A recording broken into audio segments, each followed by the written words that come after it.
انت ما بتكذبش. قالوا الجبل طلع النخله، الكلام ده حد يصدقه؟ هو في جبل بيطلع نخله يا باشا؟ عملت إيه يا عم عشان الفحم ده والدنيا الخربانه هناك؟ يا صاحبي انا قلت لهم بدل مره 10 قلت له هو اللي مش عايز. يا عم قلت ايه وقلت ايه بس؟ اسال هو اللي زعلان. خبريه انت زعلان ليه؟ ما شافش البلد. يا عم بريتة مين وزفت؟ انت عندك برد. لا يا عم امال خبريه انت عندك بريتة؟ بريت ايه يا عم البوكس للسماعات دي؟ صلى على النبي يا رسول الله.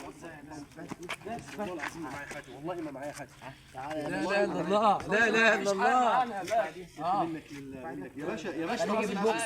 طب اسمع يا باشا يا باشا والله بقول لك الكريت ده هو عنده برد، عنده برد ابن الكلب مش عارف يتكلم. قلت قول له ليه؟ لا هو انت يا باشا، مش حشيش يا باشا، والله ما حشيش، ده بتاعي بتاعي شوكولاته يا باشا، والله مش بتاعي اهو. اهو احنا بنقول كده يا باشا، ده شوكولاته. احنا بنقول كده يا باشا، احنا بنقول كده يا باشا.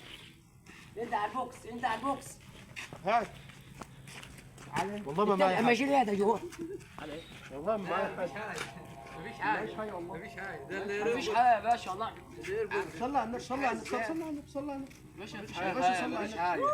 معناته احنا بنقول كده يا باشا، مفيش حاجه. والله ما معايا غير العباية. حاجه تاخد العباية يا باشا. طب صلى على النبي صلى على النبي. يا عم ده احنا جد على بقيت عايشين انا هو والكريتة ما هذا بتكذبش. الكريت اهو يا باشا. احنا عندنا في الصعيد قالوا الجبل طلع النخله، الكلام ده حد يصدقه؟ هو في جبل بيطلع نخله يا باشا؟ يعني لما يا باشا يعني هو ده الدغ في حرف الراء، فبيقول لك الكريتة قال لك بريتة.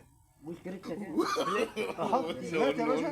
عرفت عبيط يا باشا والله حقك عليا يا زلمه. روح روح والله العظيم ده اجي روح يا باشا. هو ما كانش معاه حشيش. لا طلعت شوكولاته مش حشيش. صدقت يا باشا والله. طب خلاص يا باشا نزل ايدك. احنا ناس محترمين والله وكويسين. يا تحوش البلد قال لي هناك ده